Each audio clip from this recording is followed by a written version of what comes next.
The wind that sweeps across the Mongolian steppe isn't just wind.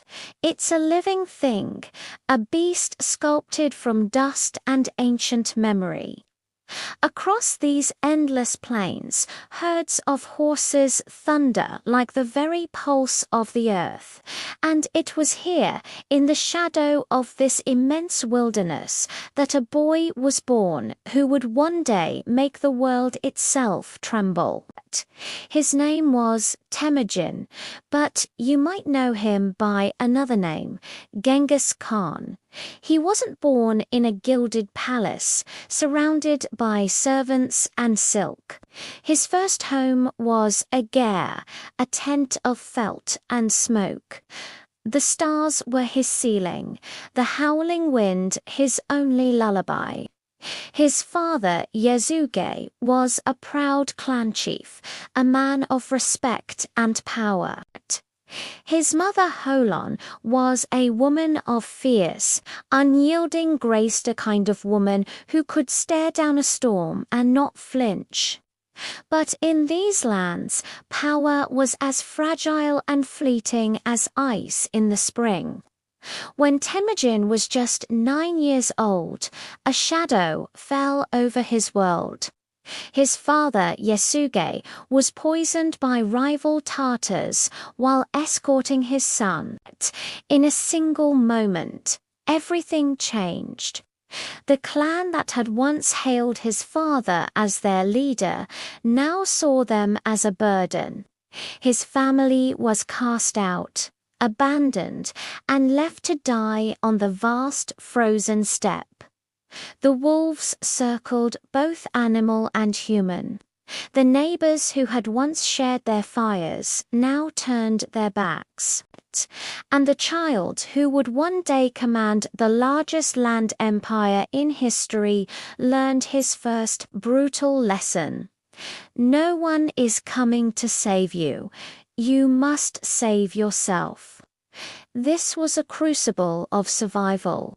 Temujin, his mother and his siblings were forced into a desperate existence.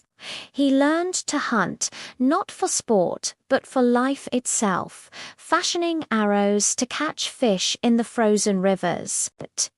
He learned to be cunning, stealing from the traps of others just to put a morsel of food in his family's mouths.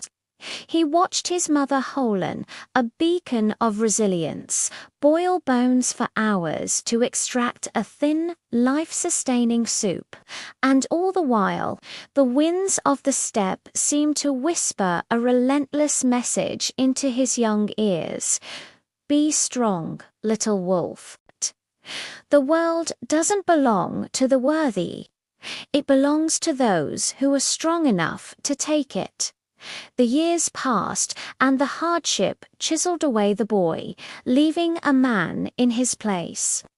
Temujin grew lean and sharp, his spirit forged like a blade hammered repeatedly in the fires of adversity. His eyes held a depth that few could mate, a look forged in hunger, loss, and a burning resolve. Survival within his own family was a battle. Tensions flared, especially with his half-brother Begda. They fought over scraps of food, over status, over the harsh realities of their existence. One fateful day, after a dispute over a fish, the tensions snapped.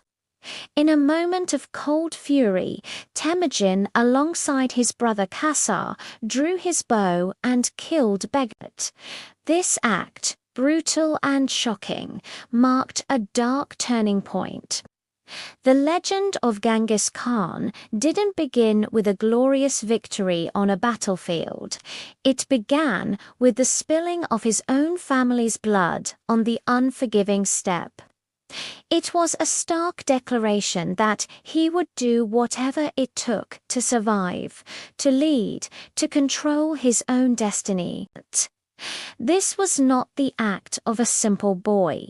It was the first chilling glimpse of the ruthless strategist who would later redraw the map of the world. He was no longer just a victim of circumstance. He was becoming a force of nature in his own right. Before we ride deeper into the storm of his life, I want you to pause for a second. Think about where you are right now. Where are you watching this from tonight? What time is it in your part of the world as we step back into his? Because here, on the edge of the 12th century steppe, it feels like the sky itself is holding its breath, waiting for the storm to break. This story is about more than just a historical figure. It's a raw epic of power, survival, and the forging of destiny against impossible odds. It's about how a boy, abandoned and left for dead, could rise to become one of the most powerful and feared leaders in human history. If you live for tales like this dailies that peel back the layers of history to reveal the human drama within them, do me a favor, hit that like button, share this video with someone who loves a good story, and subscribe to our channel. Because what we're exploring here is not just a biography. It is the birth of a tempest that will soon rage across continents and change the world forever. Temujin was no longer just a boy, a forgotten son of a fallen chief.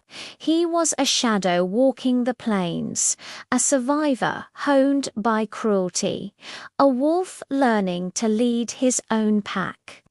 The world had not yet seen the fury that was gathering behind those piercing eyes.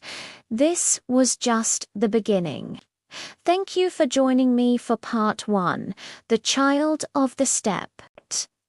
The story is far from over. In our next episode, we'll witness his capture, his daring escape, and the alliances he forged that would set him on the path to uniting the Mongol tribes. Part 2, The Rise of the Wolf, is coming soon, so make sure you're subscribed with notifications turned on. You won't want to miss it. Thanks for watching, and we'll see you in the next chapter of history. The wind howls across the steppe, a familiar, biting cold, but listen closely, it carries a new sound. It's not the cry of despair you might remember, but the rumble of an awakening. The boy who once scraped for scraps in the frozen dirt, the boy who begged for his life in the snow, is a boy no longer. He has returned a man, and inside him something ancient and fierce has been roused from its slumber, the spirit of the wolf. Temujin is back. The gnawing ache of hunger, he no longer fears it. The sting of exile, he carries it as a badge of honor. He has learned what the comfortable and the privileged never will, that pain is the most profound teacher, and loyalty is the rarest, most precious treasure a man can possess. His eyes, once downcast, now burn with a fire that could melt the winter ice. He scans the horizon, not for a place to hide, but for souls as lost as he once was. He begins to gather them, the men who have nothing left to lose. The broken, the outcasts, the betrayed. Men whose only inheritance is the scars on their backs and the emptiness in their bellies. He doesn't offer them gold or land. Not at first. He offers them something far more valuable, a purpose, a reason to stand tall again. And in return, they give him the only thing they have left, their unwavering loyalty, their very blood. Among these first followers is a face from his past, a bond forged in childhood. Jamuha his under his sworn brother. They had shared everything, even their blood, in a sacred oath, together under the vast, unforgiving sky. They dare to dream a dream so audacious it borders on madness, to unite all the scattered, warring Mongol tribes under a single banner, to create one nation, one people. But dreams built on the shifting sands of ambition are fragile things. What begins as brotherhood, warmed by the fires of shared hardship, can so easily curdle into something else. As Temujin's influence grows, a shadow begins to fall over Jamuka's heart. He sees the devotion in the eyes of their followers, but he sees it directed more and more towards Temujin. He hears the whispers of his own men planting seeds of doubt and envy, whispers that spread like wildfire through the tribes, fanned by old rivalries and new fears. Is Temujin a uniter or a usurper? The air grows thick with unspoken tension. The laughter that once echoed across their shared camp begins to fade, replaced by suspicious glances and sharpened blades. The steppe, which had witnessed their bond being forged, is about to witness its shattering.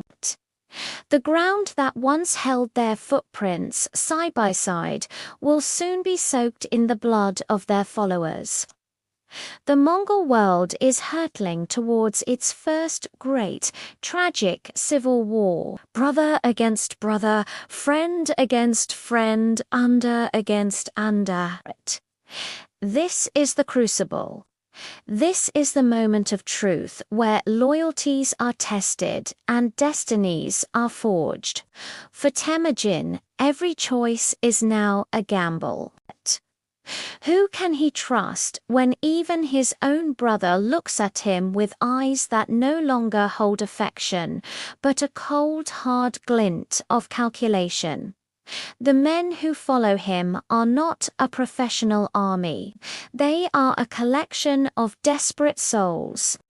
Their strength lies not in numbers or equipment, but in their shared belief in one man, and that belief is about to be put to the ultimate test. Jamuka, on the other hand, represents the old ways. The established order of tribal politics, of shifting alliances and personal prestige.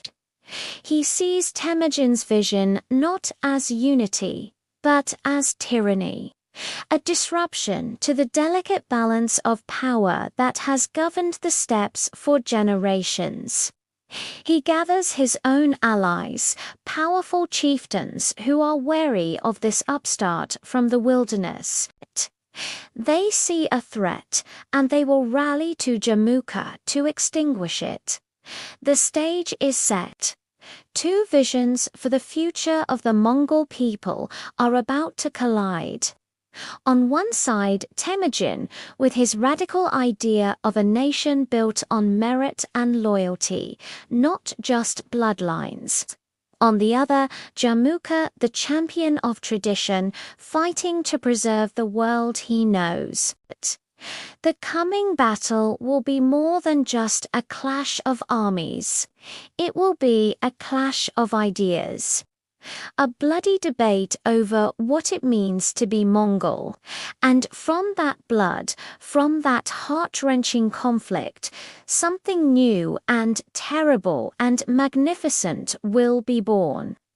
A nation forged in the fires of civil war, with a leader tempered by betrayal. The boy is gone. The man has arrived. But the legend, the conqueror the world will come to know as Genghis Khan, is about to be born from the ashes of his first and most personal war.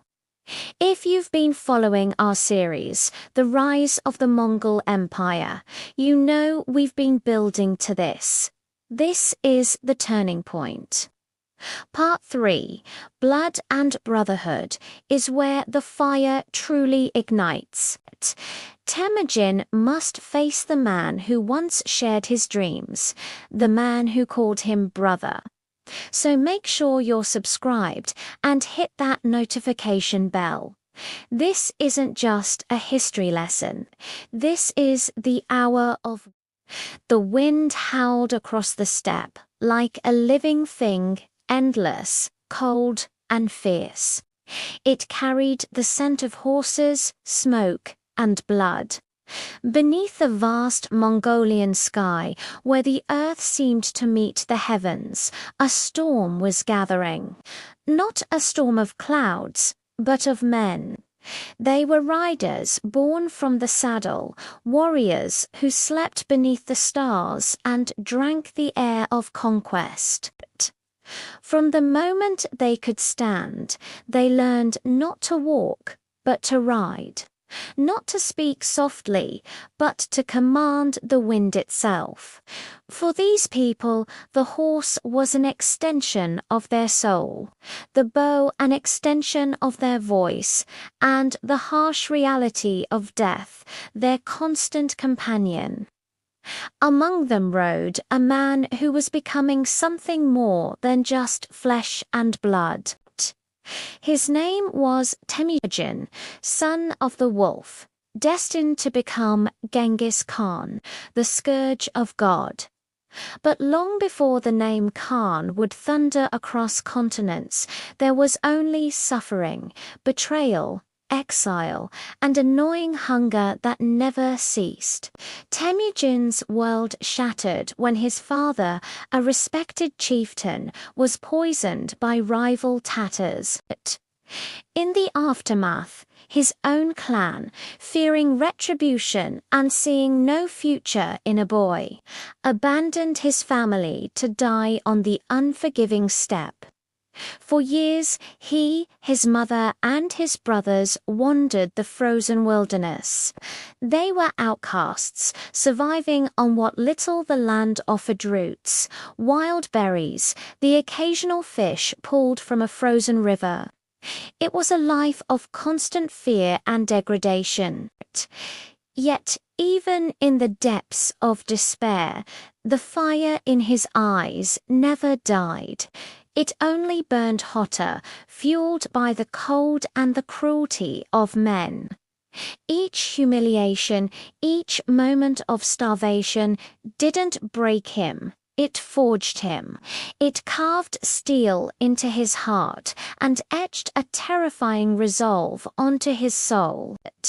So when he finally returned, he did not return as a beggar pleading for scraps. He returned as vengeance incarnate. One by one, the very tribes that had mocked his weakness, that had left him for dead, were forced to bend the knee before his rising strength. He hunted down his enemies with a predator's instinct. The Taishod, his kinsmen who had enslaved him as a boy, were crushed. The Merkit, who had stolen his wife, were annihilated. Their camps burned to the ground. The Tatars, his father's murderers, were systematically destroyed. He united the disparate, warring Mongol tribes, not with promises of peace or prosperity, but with the brutal, undeniable reality of blood and iron. His law was terrifyingly simple: absolute loyalty or absolute destruction. There was no middle ground. Under his banner, the chaotic and feuding clans of the steppe were welded into one. They became a single, living weapon, an army that moved with the speed of the wind, struck with the force of a thunderclap, and vanished like ghosts into the endless plains. They were unlike any fighting force the world had ever seen. The old clan chiefs, those who survived, whispered that the ancient spirits of the steppe had chosen him. The shamans, reading the signs in the fire and the sky, declared that he was the chosen instrument of Tengri, the eternal blue sky, sent to bring a brutal form of order to a broken and chaotic world. Was he a prophet sent from heaven, or a destroyer crawling from the abyss? No one could truly say, but everyone, from the shores of the Black Sea to the walls of China, could feel the world beginning to tremble beneath the thunder of his horsemen's hooves. And as his unified army of warriors stood poised, their gaze turned westward, the ancient wealthy kingdoms that slept, fat, an arrogant, wrapped in silk and gold Genghis raised his hand to the horizon. The storm was no longer gathering. It was here. You've just witnessed part 3 of our series, The Mongol Storm. The unification is complete, but the conquest has only just begun. Stay with us, because in part 4, this storm will finally break upon the civilized world with a fury that will reshape history forever. Before we ride further, if you want to see how this story unfolds, make sure to like this video, share it with a fellow history enthusiast, and subscribe to the Hour of War. Hit that notification bell so you don't miss the coming onslaught. Thank you for watching. The march continues. The year is 1206. Imagine this, on the banks of the Annan River, under a sky set ablaze by the rising sun, a sight no one thought possible is unfolding. The tribes of the steppe, once locked in bitter, bloody feuds, are gathered together, not as enemies, but as brothers in arms. Their banners, adorned with wolf heads and eagle feathers, flutter in the wind. The ground trembles from the thunderous beat of their drums, and their voices unite in a roar that echoes across the vast plains. And there, mounted on a powerful black horse, sits a man who has defied all odds. This is Temujin, but he is no longer the wandering outcast, the boy who survived betrayal and starvation. He is no longer just a man driven by the ghost of vengeance. On this momentous morning, the assembled chiefs and warriors bestow upon him a new name, a title that will echo through eternity. They name him Genghis Khan, universal ruler. This wasn't just a coronation, it was the fulfillment of a prophecy. The very moment his new name was spoken, a powerful wind swept across the plains, a gust so sudden and strong it felt as if the heavens, the eternal blue sky they worshipped, had just acknowledged its chosen son. In that single, breathtaking instant, the Mongol Empire was born. It was an empire forged not from a desire for peace, but from an unshakable sense of purpose, a shared destiny. Genghis Khan addresses the roaring crowd. He doesn't speak of gold, jewels, or riches. He speaks of something far greater. He speaks of destiny. The world, he declares, his voice cutting through the air like a blade, will tremble before the riders of the eternal blue sky. And in response, tens of thousands of voices answer as one, a unified cry of loyalty and ambition that seals their pact. From that day forward, the entire steppe transforms into a forge. But instead of shaping steel, it shapes men. It crafts the most disciplined, most formidable army the world had ever seen. The chaos of clan warfare is replaced by an ironclad discipline. Every single soldier is armed with a composite bow so powerful it can pierce armor from 300 yards away. Every horseman is a master of endurance, capable of riding for days on end, sleeping in the saddle, living off the land and the blood of their mounts. The clans that had once spent generations slaughtering one another now move with the chilling precision of a single living organism. They are fast, they are efficient, and they are utterly merciless. They strike like a bolt of lightning from a clear sky and seen unheard until the devastating impact is felt.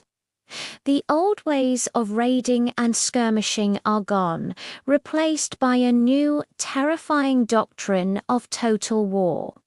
The first to feel the full force of this newly unleashed storm is the Western Xia dynasty in northern China. They are a powerful kingdom, protected by towering walls and fortified cities that have stood for centuries. They believed themselves to be untouchable. But against the Mongol tide, their walls are just piles of stone, their cities mere obstacles to be swept aside. Genghis Khan understands power, but he also understands fear. He wields it as a weapon, one sharper and more effective than any blade. The Mongols don't just conquer, they annihilate resistance. Entire towns that dared to defy them vanish from the face of the earth, reduced to smoke and ash. The tales of their ferocity spread faster than their armies, and soon other cities surrender at the mere sound of approaching hooves, hoping to be spared. Genghis has no pity for defiance and no mercy for betrayal. Yet, within this cold, brutal logic, there is a strange kind of order. He believes the world is fractured, consumed by chaos and endless war. He believes that only through absolute conquest, through unifying all peoples under his rule, can this chaos be healed. He sees his path of destruction as a necessary act of creation. In every battle, in every siege, he personally teaches his generals the art of total war. Speed is everything. Surprise is paramount, and silence the ability to move vast armies across huge distances without being detected is their greatest advantage. They learn to feign retreats, to draw their enemies into elaborate traps, to use spies and propaganda to shatter morale before the first arrow is even fired. By the year 1211, his horsemen have swept past the Great Wall and poured into the heart of China. Their banners, once a symbol of steppe unity, now darken the sky over a foreign land. The mighty Jin dynasty, another powerful empire, begins to crumble. The world had seen conquerors before, but it had never witnessed such unity in destruction, such terrifying precision in the midst of chaos. But for Genghis Khan, this is only the beginning. His eyes, which have seen the hardships of the steppe and the fall of empires, are already looking further west. Beyond the conquered lands of China lie new kingdoms, new cultures, and new powerful empires in Central Asia and beyond. They sit in their magnificent cities, wealthy and complacent, believing themselves to be the centers of the world, untouchable and safe. They have no idea what is coming for them. The storm is no longer gathering on the horizon. It has been unleashed. Thank you for joining us on this journey into the heart of the Mongol conquest. This was part 4 of our series, The Mongol Storm. In part 5, the storm will break upon the great Silk Road cities. Witness how the world's most magnificent centers of learning and trade, from the legendary Samarkand to the holy city of Bukharul, burn beneath the hooves of destiny. If you want to ride with us through history's fiercest tempests, make sure to like, share, and subscribe to our channel. We'll see you in the next chapter. The year is 1219. The rivers of Central Asia flow quietly under skies that have almost forgotten the sound of war. But on the horizon, a shadow is moving. It doesn't come as a whisper, but as a storm. The Mongol horde, 100,000 riders, advance beneath the eternal blue sky, their armor glinting like steel waves. Their eyes fixed westward toward the Khwarezmian Empire. Once Genghis Khan had sent envoys to the Shah of Khwarezm. He didn't come as a conqueror, but as a fellow ruler offering peace and trade. He saw a future where goods and ideas flowed freely, enriching both their empires.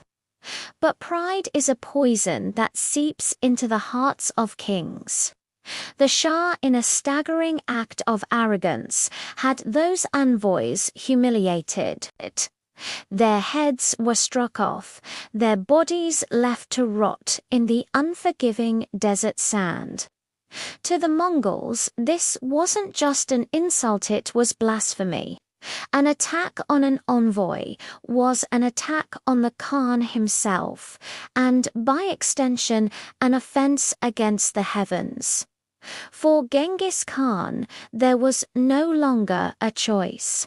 It meant war. He gathered his generals, his sons Joki, Chagatai, Gadai, and Toluis standing before him.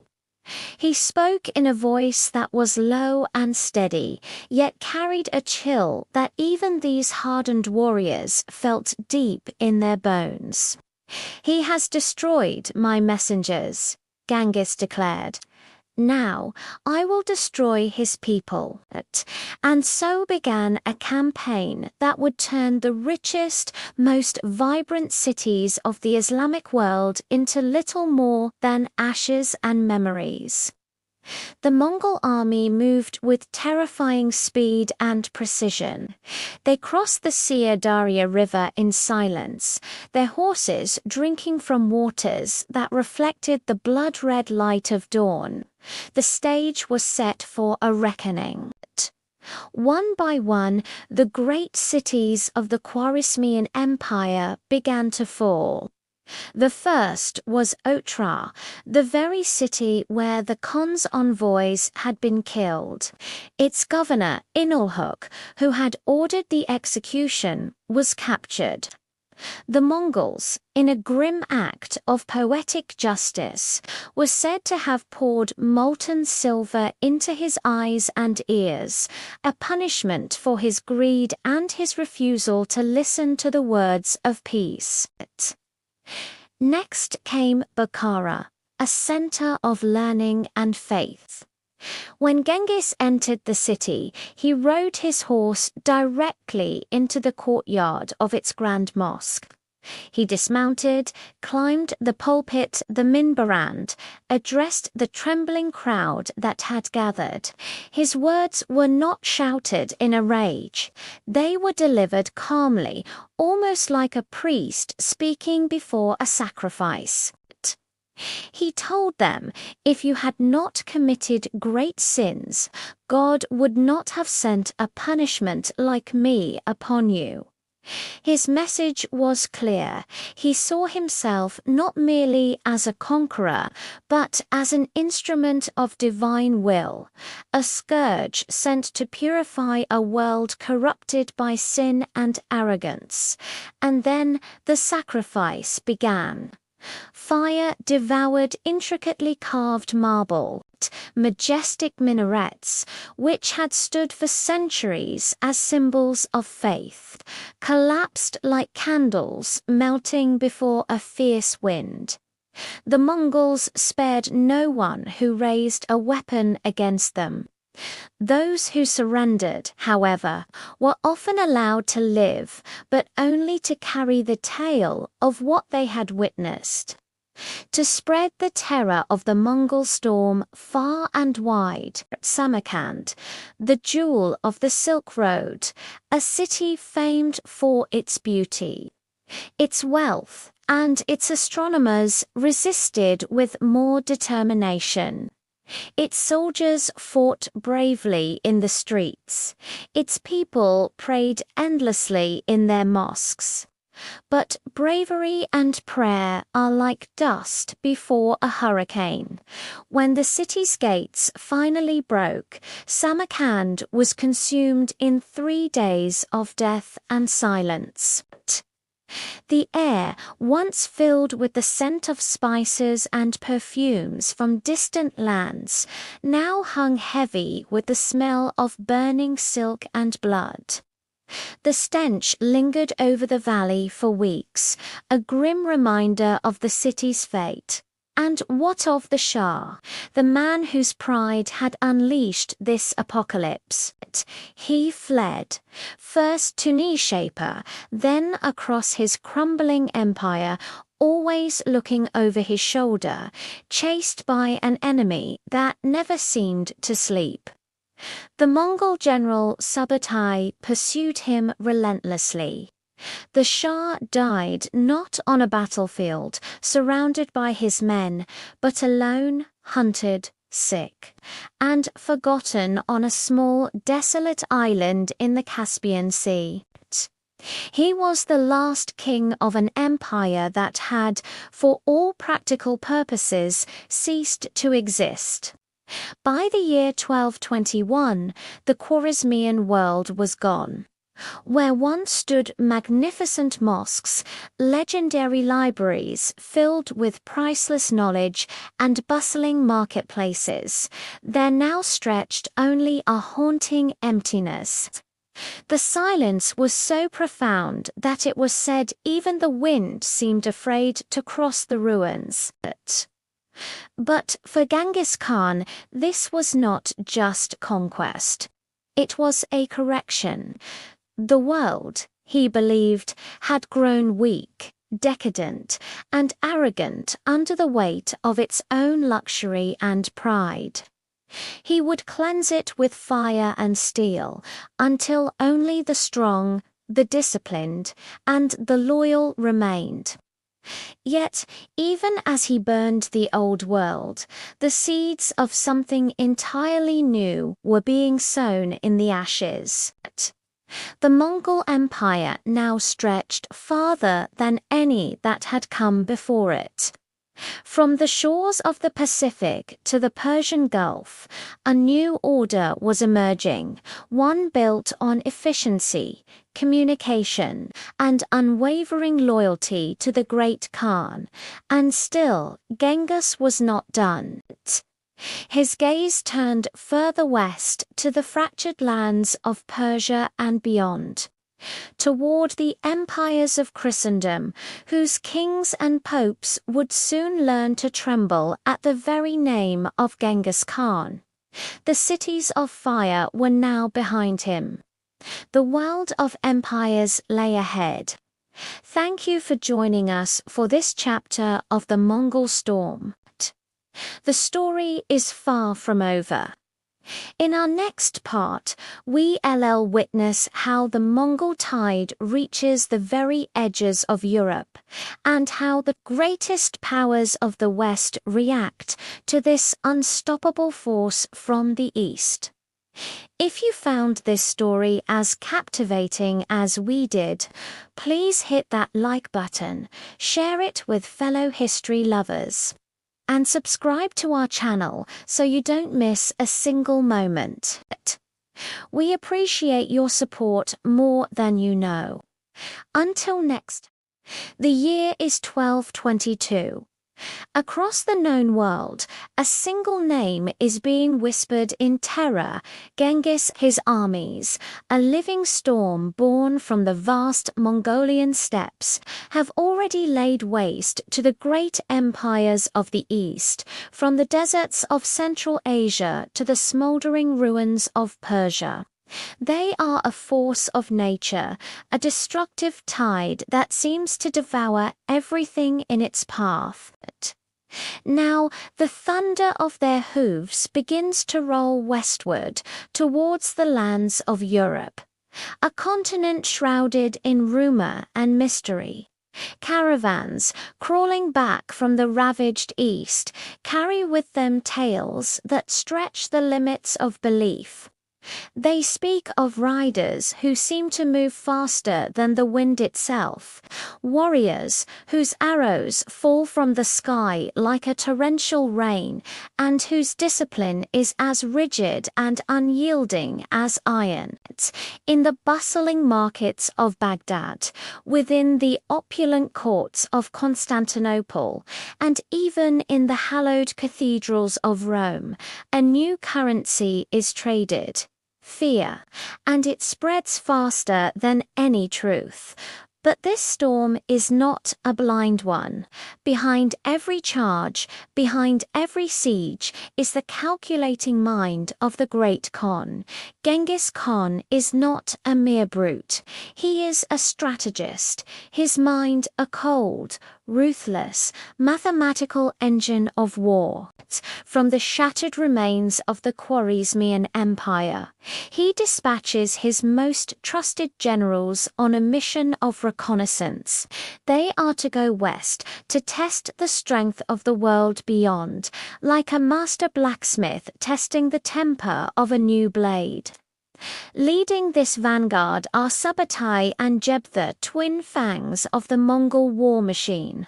With a force of 30,000 elite horsemen, they embark on a journey that defies all military logic. They ride straight for the Caucasus Mountains, a formidable natural barrier that no army has ever dared to cross in force.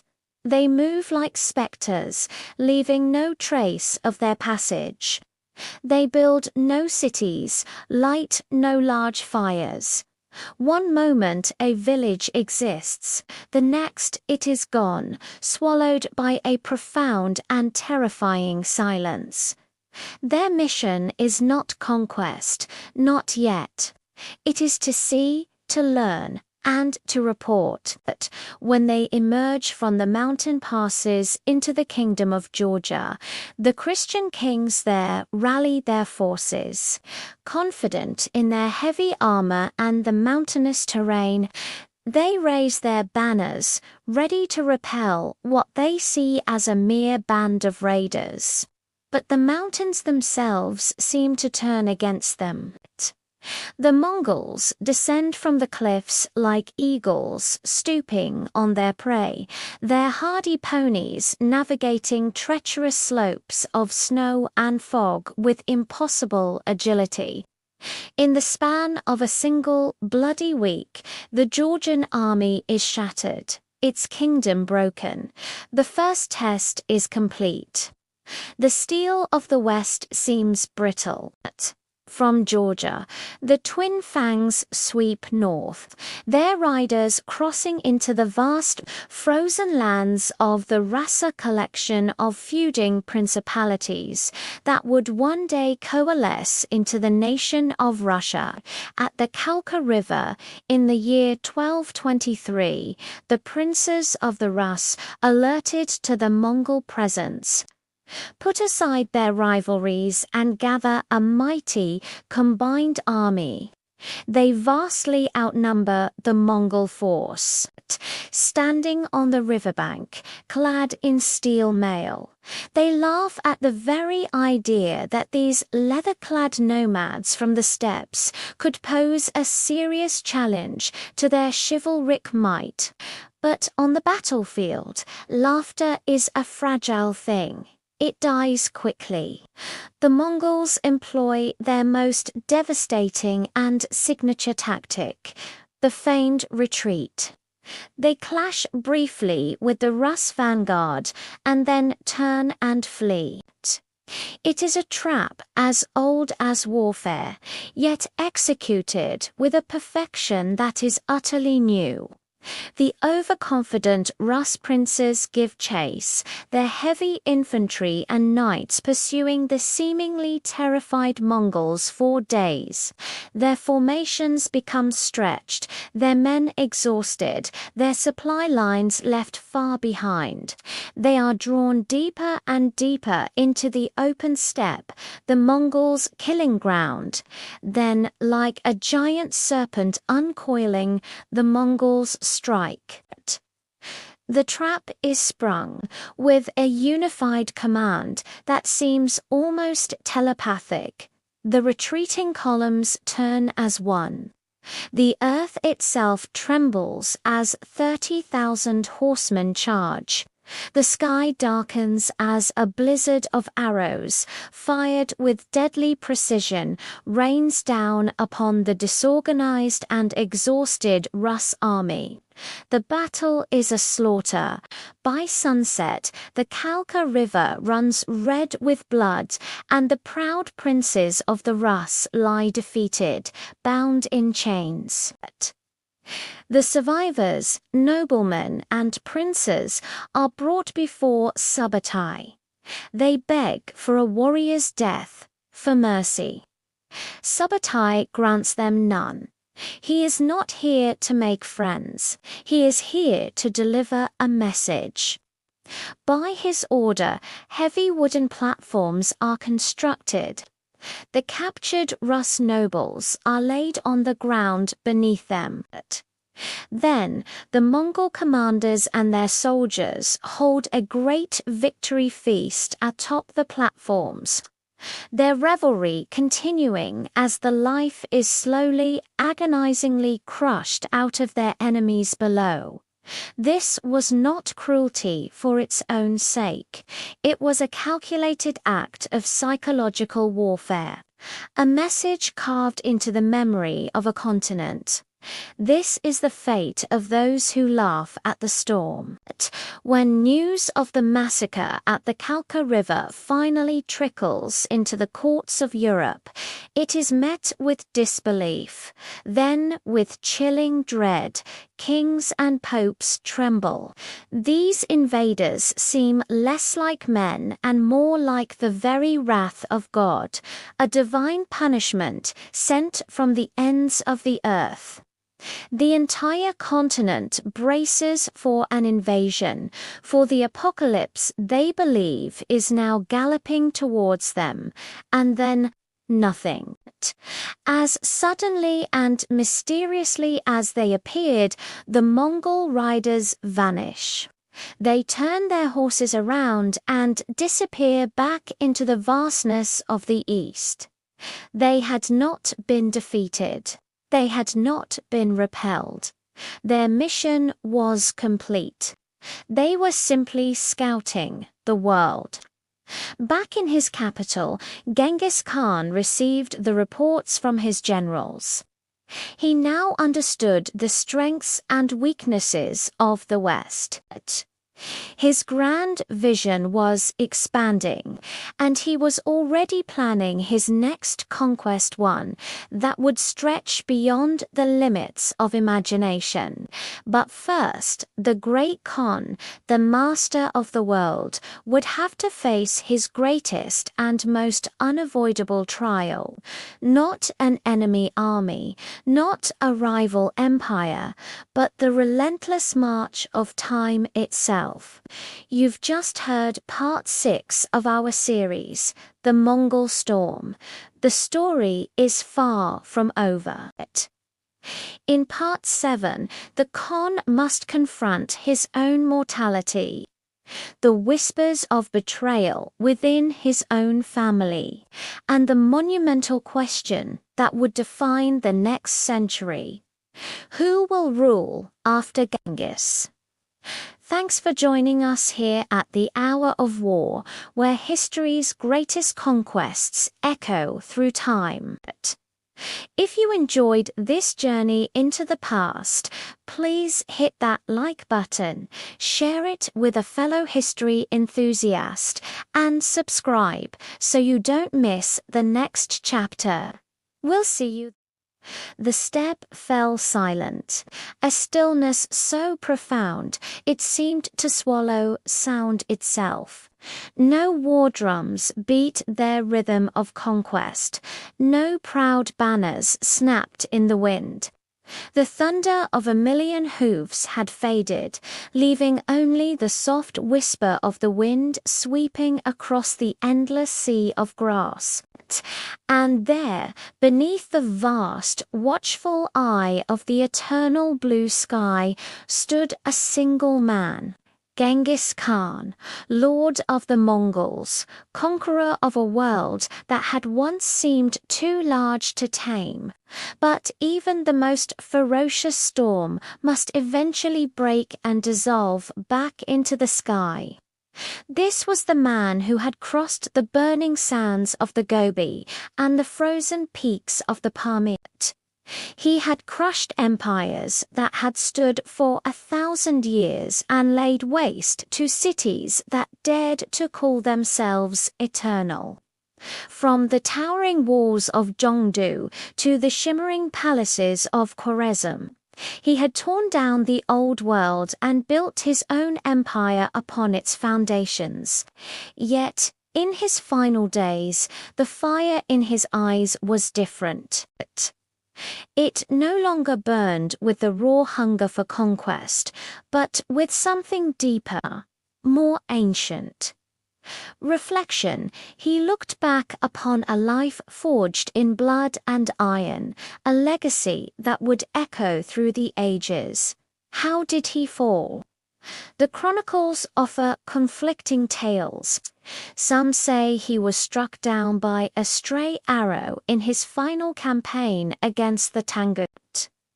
Others whisper of a fall from his horse, an injury that even his iron will could not overcome. There are even darker murmurs of betrayal, a poisoned cup, or simply the relentless, unforgiving hand of time itself claiming its due. We will never truly know, but on that day it was as if the eternal blue sky, the great spirit the Mongols worshipped, held its breath and wept. When the word finally, secretly, spread through the camp that the great Khan was dead, a new kind of fear settled over the world. No one dared speak his name aloud. It was a name that had shaken dynasties and brought kings to their knees. The world he had so brutally and brilliantly forged now trembled, uncertain of its own future without its master. His greatest generals, the brilliant Subutai, the swift Jebe, his own powerful son, Tolui, stood before his silent Ger, his campaign tent.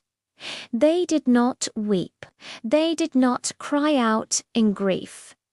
Mongols do not mourn in the way others do. They obey. Their loyalty was a force as unyielding as the Khan's own ambition. For 40 agonizing days, his death was the most guarded secret in the world. His vast army continued its march as if he still lived, a phantom leading them from behind the silken walls of his tent. Every order was issued in his name. Every command was carried out with the same unwavering discipline. It was as though death itself was afraid to claim his shadow, to admit that the conqueror was truly gone. And when the time came to lay him to rest, they buried the secret along with his body. The funeral procession, it is said, killed every person and animal it encountered on its path to ensure the location would remain unknown forever. His final resting place is history's greatest mystery.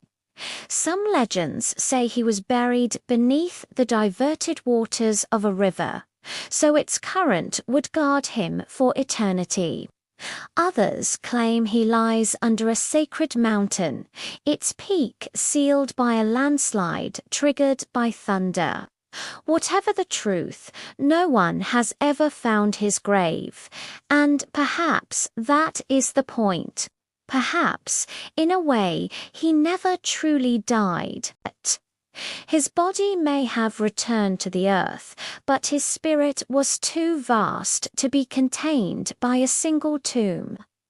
Today, the wind still sweeps across the great Mongolian steppe, a vast, untamed force of nature, and when it blows cold and strong, when it whispers secrets through the tall grass, the people of the steppe say it is the breath of Genghis Khan. He did not just conquer the world beneath the eternal blue sky. In the end, he became it. Thank you so much for joining me on this journey into the past. If you enjoyed this story, please consider liking this video and subscribing to the channel for more tales from history. We've got so much more to explore together. See you next time.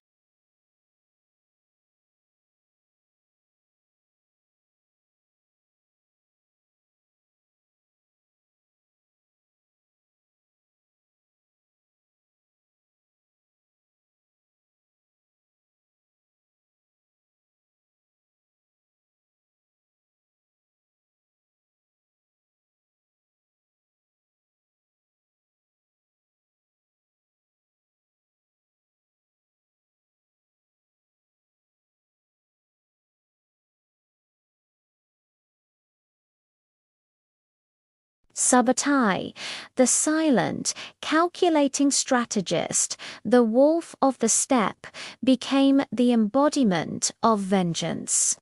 He was the mind behind the invasion, the architect of ruin, and beside him rode Jebe, known as the arrow for his speed and deadly accuracy. He was the storm, the tip of the spear that would strike deep into the heart of the unsuspecting West. Together, these two generals, loyal beyond death, carried the wrath of their master beyond the known horizon into lands whispered of only in myth and rumor.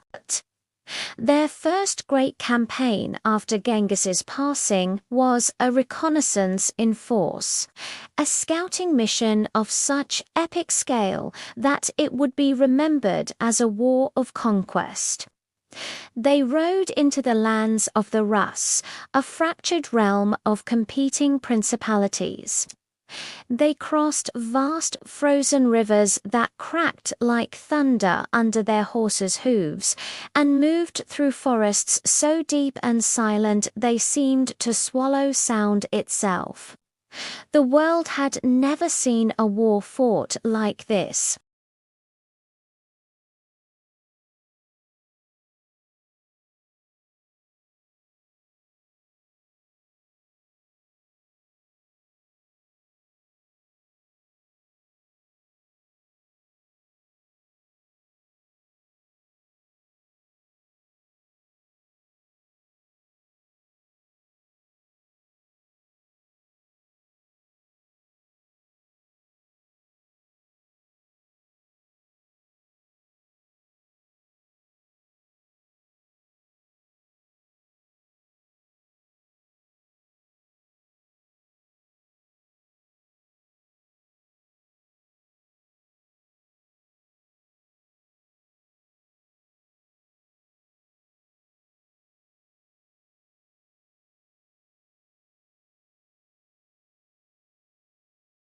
it.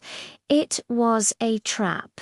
Gib and Sabbatai had lured them into a chase for days, stretching their lines, exhausting their soldiers. Then, on the banks of the Kalka, the trap was sprung. The main Mongol army, hidden and waiting, emerged from all sides. The confident charge turned into a panicked rout, a slaughter. The Rus army was annihilated.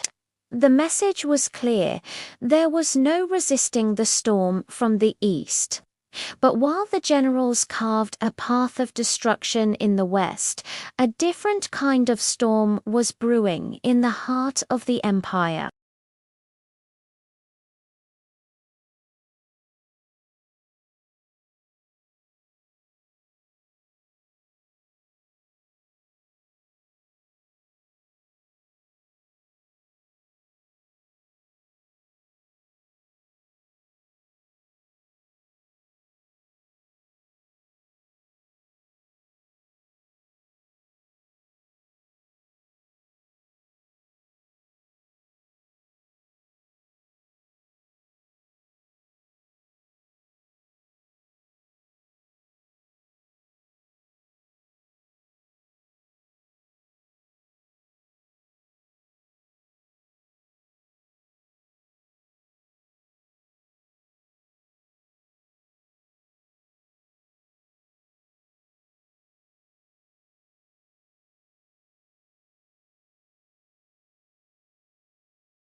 The Mongol storm, now under the supreme command of Genghis Khan, thundered west.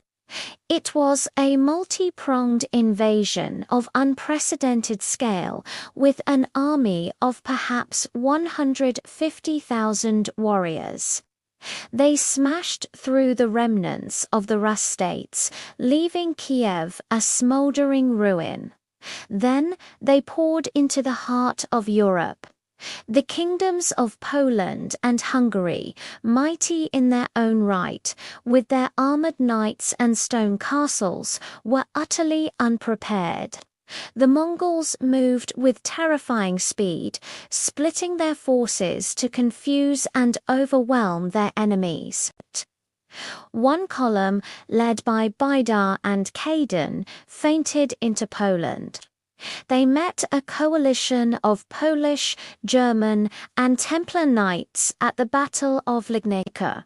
The European knights, brave and heavily armored, charged. The Mongols did what they did best.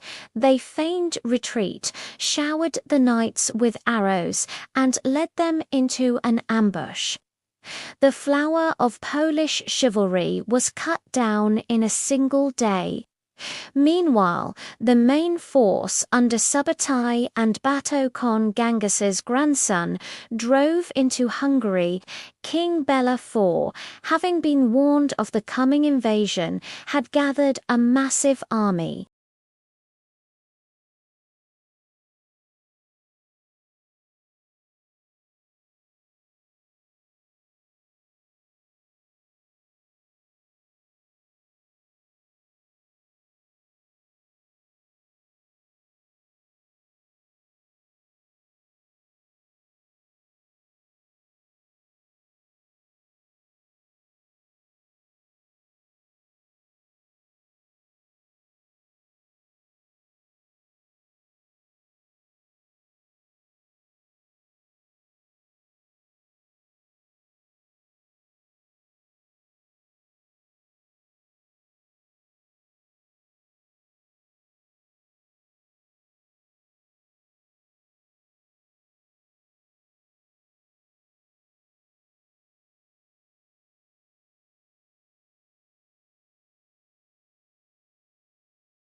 Hello everyone, and welcome back to our journey through the Mongol saga. We've ridden with Genghis, witnessed the storm, and now we stand in the long shadow cast by his monumental empire. This is part 9, The Shadow of Empire. The world had never seen anything like it. From the shores of the Pacific to the heart of Europe, the sons and grandsons of Genghis Khan ruled over the largest contiguous land empire in history. But as the old saying goes, what goes up must come down. The very greatness of the Mongol achievement contained the seeds of its own decay. The unity forged in the fires of conquest began to cool and crack. In the west, on the vast plains of Russia and Eastern Europe, Bata Khan, son of Joki, established his own mighty realm. History would remember it as the Golden Horde. His warriors, a mix of Mongols and Turkic peoples, became a formidable power, their influence shaping the destiny of Russia for centuries. They built cities, established trade routes, and ruled with an iron fist from their capital at Sarai. Batu was a true heir of Genghis, a conqueror and a nation builder. But his gaze was fixed on his own domain, his own legacy. The dream of a single, unified Mongol world was already beginning to fade. Further south, in the cradle of ancient civilizations, another grandson of Genghis, Hulagu Khan, carved out his own empire. After the devastating sack of Baghdad in 1258, which ended the Abbasid Caliphate, Hulagu established the Ilkhanate in Persia. He and his descendants became patrons of art, science, and architecture, blending Mongol traditions with the rich Persian culture.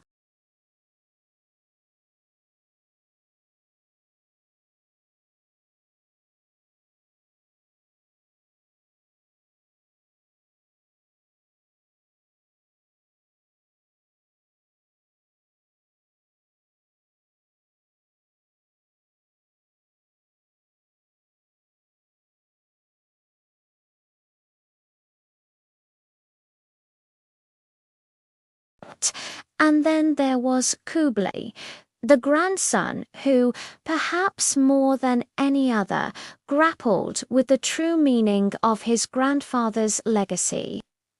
While his cousins built their hordes and khanats, Kublai looked east towards the richest and most populous prize of all, China. He didn't just want to conquer it, he dreamed of something more profound.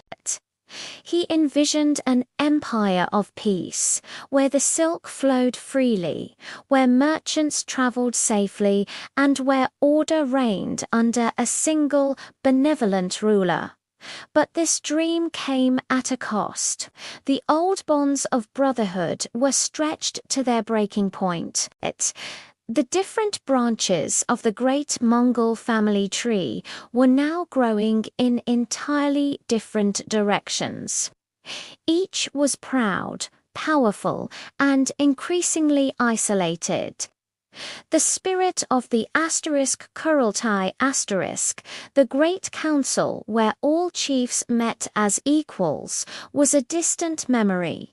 Civil wars erupted between the khanates. The Golden Horde clashed with the Ilkhanate. Kublai himself had to fight his own brother, Arik Bey, for the title of Great Khan. The unity was gone. The Mongol storm had broken apart into separate, swirling tempests, each destined to eventually blow itself out. Kublai's ambition was relentless. After decades of brutal warfare, he finally achieved what even his grandfather Genghis could not: the complete conquest of China. In 1279, the last remnants of the southern Song dynasty were extinguished. Kublai Khan, the Mongol warrior, became the Emperor of China, founding the Yuan dynasty. Imagine the transformation. The man born on the windswept steppe, raised in a felt yacht, now sat upon the dragon throne. He built a magnificent new capital, Khombolek, today's Beijing. His palace was a wonderland of marble and gold, a testament to unimaginable wealth and power. The rough skins and leather of the steppe nomads were replaced with the finest silks and intricate imperial robes. He was no longer just a Khan. He was the son of heaven. He surrounded himself with Chinese advisors, adopted Chinese methods of administration, and ruled by law and bureaucracy, not by the swift, simple code of the yasa. He spoke Mandarin. He embraced the complex rituals of the Chinese court.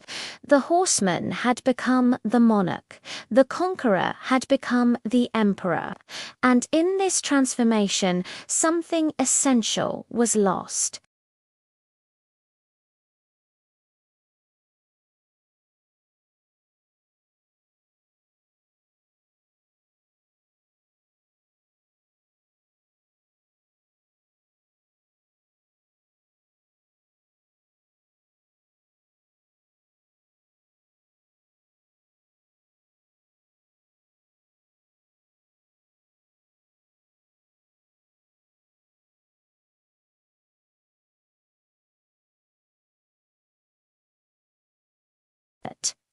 Their warriors, once the most feared on earth, were garrisoned in cities, their nomadic instincts slowly dulling. The wild energy of the steppe began to dissipate within the high walls of palaces and ministries. And so, the steppe, the great motherland that had birthed this world-shaking force, gradually fell silent again.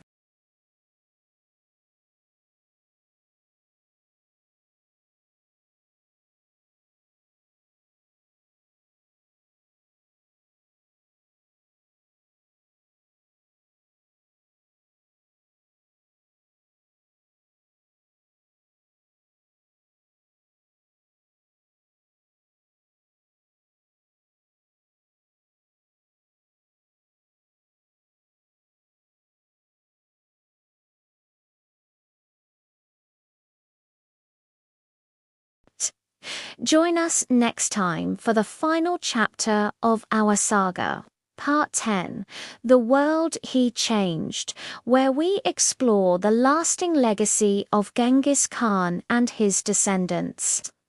A legacy that continues to shape our world today. Thank you so much for watching. If you've enjoyed this journey through history, please consider liking this video and subscribing to the channel. It truly helps us create more content like this. We'll see you for the grand finale. Ever wonder how one person could reshape the entire world? How an empire built on conquest could end up connecting civilizations? Today, we're pulling back the curtain on the final, incredible legacy of Genghis Khan and the Mongol Empire. This isn't just about battles and bloodshed. It's about how the world, as we know it, was forged in the fires of their ambition. Centuries have passed since the thunder of Mongol hooves shook the earth. Mighty empires have come and gone since then. Think about it. The Roman Empire, the Byzantine Empire, the Ottoman Empire, giants of history. Yet, in some way, the shadow of the Mongols still touches them all. It's a legacy that's often misunderstood, painted only in shades of destruction. But the truth is far more complex and fascinating. Let's start with something you use every day, even if you don't realize it. Roads. Not literal asphalt, of course, but the concept of interconnected pathways. The roads the Mongols carved across Asia and into Europe weren't just for their armies. They became the arteries of trade, the superhighways of their time. This network evolved into the legendary Silk Road before the Mongols. This route was a patchwork of dangerous, disconnected paths controlled by different local rulers, each demanding their own taxes and tolls. It was slow, treacherous, and incredibly expensive. But the Mongols changed all that by conquering a vast, continuous stretch of land from the Pacific Ocean to the gates of Europe. They created a single, unified territory. Suddenly, the Silk Road was under one administration. They established a system of postal stations known as the Yam, where messengers and merchants could get fresh horses, food, and a safe place to rest.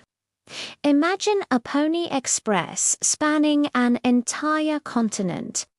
This system made travel faster, safer, and more reliable than ever before in human history. A journey that once took years could now be done in months.